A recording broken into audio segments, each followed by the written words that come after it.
Today's top stories at NBR: proposed redundancies at Sinlay. NZ Fund says cryptocurrency assets are part of a new wave of general purpose technology. RBNZ reviews banks' liquidity, and there's more coming right up.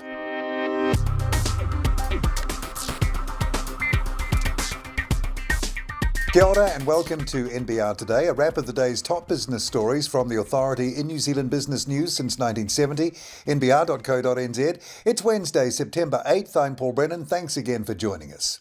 Cancer diagnostics company Pacific Edge has issued a statement to the NZX appearing to deny it's raising capital despite detailed information released, apparently inadvertently, to the ASX. Shares in Pacific Edge were placed in trading halt on the NZX at 11:54 this morning, with the company saying it was preparing a response to an announcement regarding its ASX dual listing application and intended capital raise. Meanwhile, details of a capital raise were posted to the ASX saying Pacific Edge was raising Australian 70 million and New Zealand 120 a share through an offer closing on September 10th. Bell Potter, Jarden Australia and Forsyth Barr were named as advisors to the offer. One market source told NBR clearly something has gone astray. There's been an error.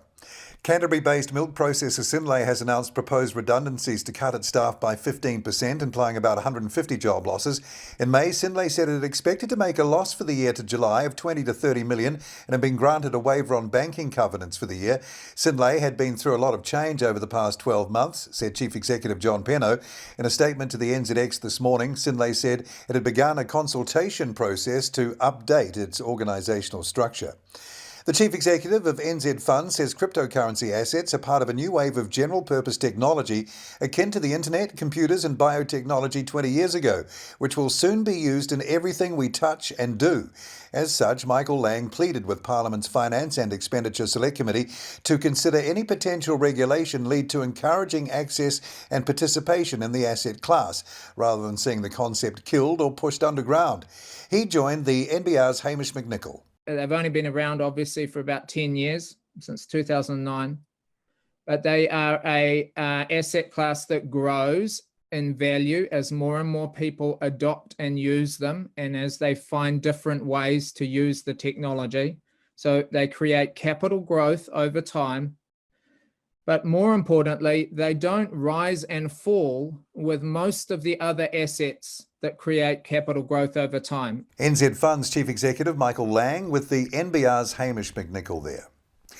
The proportion of fund managers considered to be leaders in responsible investment has grown in 2020, with 43% of total professionally managed investments in New Zealand meeting benchmarks set by the Responsible Investment Association of Australasia, RIAA. Assets under management by these responsible investment leaders grew by 28% over the year to 142 billion, while total funds under management grew by 11% to 328 billion. In its latest annual responsible investment benchmark report for New Zealand, the RIAA said 20 investment managers met its leader standard, which requires funds that promote themselves as responsible investors to achieve a score of at least 15 out of 20 on its scorecard metric. Leading COVID modelers say New Zealanders will have to get used to living with COVID as the pandemic evolves into an endemic background problem that will fundamentally change the way people behave socially and economically. Appearing before Parliament's Health Committee today, Rodney Jones, Dr John McDermott and Professor Sean Hendy told MPs that the emergence of the virus's Delta variant in recent months had made modelling the virus impact much more challenging than last year. The good news for now is that Jones's model has the all-important virus reproduction number at 0.6 and Hendy's has it at 0.4, which both point to elimination of the current outbreak in the next few weeks. The bad news is that this is just the first of many outbreaks they expect in the months and possibly years ahead. A Reserve Bank review has found banks are maintaining liquidity ratio levels above the regulatory minimums and comfortably above their own internal risk tolerance limits. However, sometimes liquidity positions were more favourably reported than could be justified. The review of all 15 locally incorporated banks examined their compliance with the central bank's liquidity policy, identifying a range of system, controls and risk management weaknesses, as well as areas of good practice. Christchurch food processing optimisation firm Certis Bio has raised $4.6 million to put towards global expansion in an investment round led by Pacific Channel. Currently focused on the dairy market, including a recent trial with Fonterra. The company offers biosensor technology to food producers, improves production efficiencies and reduces the cost of treating wastewater. Certis Bio Chief Executive Dr. Matthew Jones joined NBR's Andrew Bevan.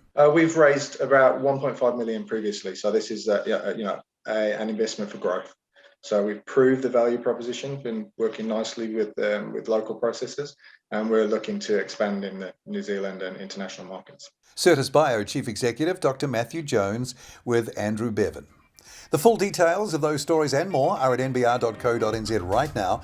Tomorrow at NBR, in his politics column, Brent Edwards says there will be no return to normal business as COVID mutates.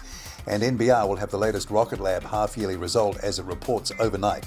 I'm Paul Brennan. I look forward to being with you again tomorrow from around lunchtime for the morning's NBR trending stories. Then same time, same place again right here from 5:30 tomorrow for another NBR Today.